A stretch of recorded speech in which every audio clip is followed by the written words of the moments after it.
Uh, Hi everyone. So essentially, we are going to be talking about the problem statement where Uber in tier one cities in India, for example, in Delhi, Mumbai, Bangalore, Hyderabad, uh, Chennai, etc. And essentially, the problem is we have defined a world called complex venues where pickup is complex for cab drivers and also the riders. Complex in what ways? Let's say there are multiple exits and the driver is unsure which exit the customer is going to come at. The customer know the exit but does not know what the exit gate number is. So all of that communication does not necessarily lead to a very uh, proper solution. So this is an assignment on that. So framing the problem. So essentially, the only part where Uber lets the two strangers, the rider and the driver, take over the entire system is after the ride is booked and before the trip gets started. That's where Uber barely plays any role. It does play some role, but not much. And that's exactly where the scope of the problem is, where we have to look at in order to fix it.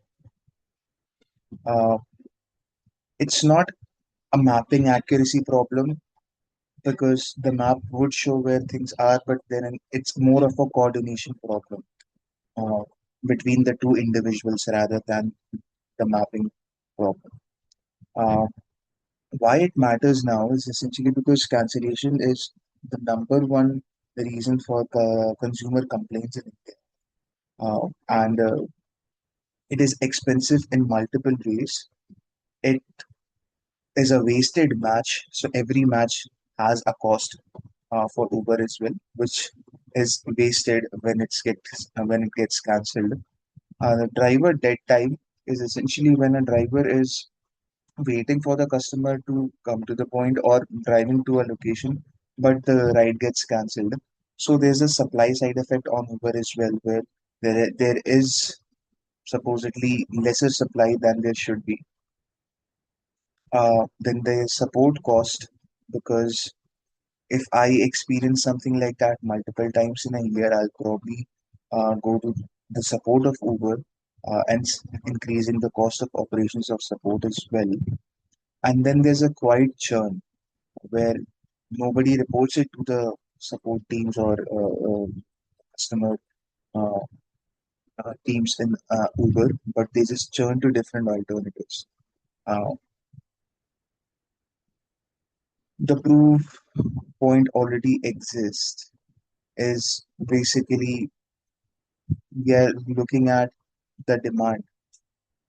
Yes, let's look at the demand of what exactly are the people that we are talking about. So remember how we described complex venues earlier? It's something like that. The segment is the arriving flyer, somebody who's arriving at the airport and takes the airport. And so they have a high willingness to follow instructions and very low willingness to walk back and forth with bags because, of course, they're carrying bags. The mall shoppers have low willingness to walk, likely to walk on when sure when the driver's location is what. Then there's the office commuter who's frequent, probably twice a day traveler for the weekdays. They have a high willingness to walk, to avoid traffic in some cases, and low tolerance for delays. Then there is metro stations and rail station travelers who are in the sweet spot of middle level of willingness to move. But at the same time, if you look at only the train stations, then they have low ability to move because they are carrying suitcases and bags with them themselves, and also they are unsure of if it's a new city or a location. And then there are night riders. Why that matters is because when the lightings are poor and the crowd is not there, it's difficult to explain where exactly you are. So the willingness to walk towards places that feel safe is one problem. And we have the driver segment now. This was essentially the rider segment. Uh, Airport queue drivers who wait there for hours and hours for their turn. and then gets cancelled. And then they also cannot wait for longer than 10 minutes because then they'll have to pay um, a certain fee when they are exiting the airport terminal from their own pocket. Floating city riders who are just driving all around the city, peak hours tech drivers who essentially wait for peak hours of the day in order to get long rides for themselves, night drivers are driving right, and multiple drivers, which potentially is an overlap of all of this, who run multiple apps at the time. Now, sizing. Very assumption based TAM SAM SOM is what we are looking at here, and what the assumptions are and everything. Everything is described in the appendix. So if you get a chance, do look into it. Uh, so these are the assumptions and these are the calculations essentially. But yeah, broadly, the numbers are something like this. The total addressable market is almost 36,000 crores a year. Serviceable addressable market, so pertaining to the particular cities of metro cities and complex venues. By the way, TAM is also of complex venues only. This is of complex venues in metro cities, which is 24,200 crores a year. And then Uber's obtainable share, given the share that they have, is about a little over 5,000 crores a year. Uh, and same, we have the number of trips for each of these. So 172 million trips per year, essentially. So it's a very big market to look at, and the problem must be solved in order to capture the the gaps in the market. So the alternatives that Indian riders and drivers use is basically the phone call, the good old legend. You call up the Uber guy and you communicate where exactly to get to, where the pickup point is going to be.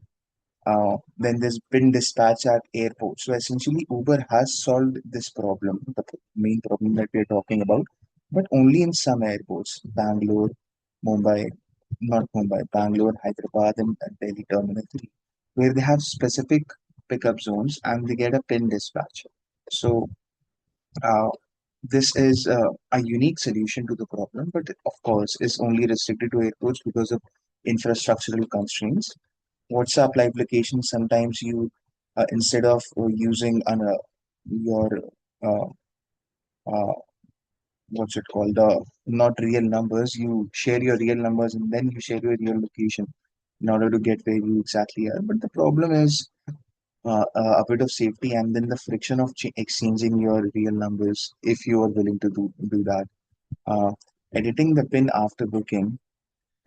Yes, so I book a cab and then the cab driver says I cannot get there, or for some good or bad reason, I have to change the location. So I change my location, maybe to the closer to the main road, so that it's easier for me to catch uh, the ride or something. Right. And then there are pickup notes and messages which are usually inbuilt in the app. Walking out to the main road, yes, of course, to avoid traffic if your streets are narrow, uh, and asking security or venue staff. For example, in malls, you can ask which direction is the gate number two because that's where the cab's going to come. So these are the alternatives that people resort to. And apart from this, which is this airport dispatch, which is only restricted to airport, Uber does not really come in anywhere. So that's the gap that we have to fill using a feature. Uh, the competitive analysis of competitors of Uber in the country, majorly Ola and Rapido. Of course, there are other competitors as well, but we have looked only into these two. Uh, these are some rules and regulations. For example, any feature that you add on the app to fix this problem of last 100 meters, you cannot charge your customer for that on top of whatever you are charging. That's under Motor Vehicle Registration Guidelines 2025. And then there are some of these others rules as well that we legalities actually that we have to look into before making a comprehensive decision. Now the Indian market trends is price has stopped being a differentiator in India. because people are choosing convenience over price at this point of time, where uh, they probably would get a better price, for example, in a different app, but they choose this app, be it Uber, be it Rapido, be it whatever, because they believe that they have faith uh, in the experience that they have had with the app, which would give them the which would essentially give them the right experience that they want, or better experience. So experience is where the USP is going to be. Uber anyway cannot compete with Rapido and on prices, and neither with Namayatri, because they both do not take any commissions. Uh, Rapido is a subscription-based model, not a commission-based model, and Namayatri is non-profit essentially.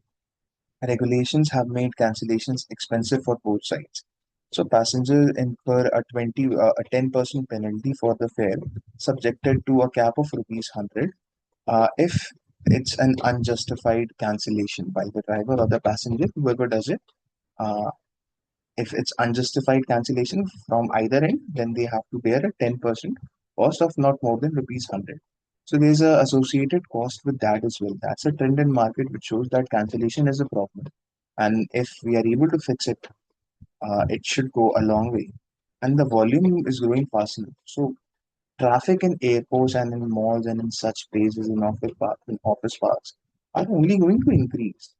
And with time, if the problem is not solved like the way it should be, the problem will only compound. The problem will only make more people more frustrated, make more complaints. We'll see more complaints. We'll probably also observe quiet churning of customers. Uh, and now we get to the user research, where essentially we have discussed with five uh, uh, riders essentially who have used Uber in the last 6 months. My bad, last 3 months, and then five drivers who drive Uber. Uh, Most of them are in Delhi, NCR, and one of the rider is from Bangalore only. So the personas are right here, and their core pain points are here as well. The city, the age, uh, and okay, so the pain points essentially is invisible venue rules. So venues have invisible rules. For example, you cannot go through that lane, or okay, that's for value only. Those are the kind of things which let's look at this chart. In fact. Venue rules ambiguity. So two of the riders have the same problem, and only one driver have that problem out of the five that we have. Vocabulary gap is faced by one of each. Timing of arrival is only a problem for one of the riders, and the economics of the ride is, of course, the problem only for drivers, two of them. And then safety is the core problem. We are only talking about the core the core problem for one of the riders. So during the conversation with the riders, we come across these points like the pin was correct. It said the mall, but the mall has five gates, and the driver came to the other one on the side, and correct is not the same as useful. So yeah, the pin was correct, but having the correct pin does not mean it was useful. Was the insight from one of the users. The other one says that the app says driver has arrived while I am still at the belt waiting for my luggage or have just started walking. So this person is a monthly flyer, uh, and when he flies back to New Delhi, he usually takes a cab. But he has experienced this that he pre-books his cab, and the problem he faces is that the cab has arrived when he's only on the way to the pickup spot, which is very far, 500 meters. It does not really complain about that walk, but complains about the time. Uh, there is one spot near a signal where a lot of people stand. So this is a particularly daily commuter from office, for and from office. So there is a particular spot where a lot of people stand. That's not the official pickup point for the office or the building that they go to. But it's just uh, they just know that it's there, and the drivers are also uh, once they are communicated that you have to come here, the drivers know exactly which place they are talking about, and they go there. Uh, the other person is from Bangalore who says, I only get frustrated when my elderly parents are with me and the driver asks us to walk or wait longer than it is showing on the app at the time of booking. So this person says that they do not have a particular problem with any experience that they have had. But uh, yes, when they are with their family or elderly parents, and then the inconvenience starts to be, that's where exactly they have the problem. And the final one is a person who comes not from Gurgaon but from a different place, and they are little unsure about how safe Gurgaon is. And when the cab driver says that, can you come to a different pickup location, maybe a few hundred meters ahead, they are unsure if they really want to go there, and that's their main priority. They cancel rides on that basis. Now we are looking at the drivers. So Wasim says usually drives only in the airport, and yes, this is what he was complaining about. uh, that the toll, which is 275 for a 10-minute slot and rupees 150 for each additional minute, and towing beyond 15 minutes. So once they are exiting Terminal 3 airport, this is the amount that they have to pay, which is included in the fare. But if they wait more than 10 minutes, then this is the amount that they have to pay per minute. I could not really find a resource for this, but this was his complaint. Asad, another one. In Delhi, he was mentioning how it was difficult to communicate with people and expressing language barrier before a pickup issue. Saying that if I mention, uh, they use a different word for the same things as the customers. Hence, they have this problem. Santosh, yeah, Santosh has to pay the EMI for his car on a daily basis. So that's why sitting ideal for him is not really a good uh, is not really good for his business and his stomach as well. So he he's very careful about which rides he's taking because Uber has, for example, bonuses that you have to finish 3 rides in the next 2 hours or 5 rides in the next 3 hours or whatever, and you will get a bonus. So he drives for those bonuses only. If it's not bonus hours, then he does not really care where he's driving. But of course, he likes to be in places where he does not get stuck in traffic. He he's smart about that. That he, whenever these bonuses come, he's able to finish it. Otherwise, he's wasting his time despite working.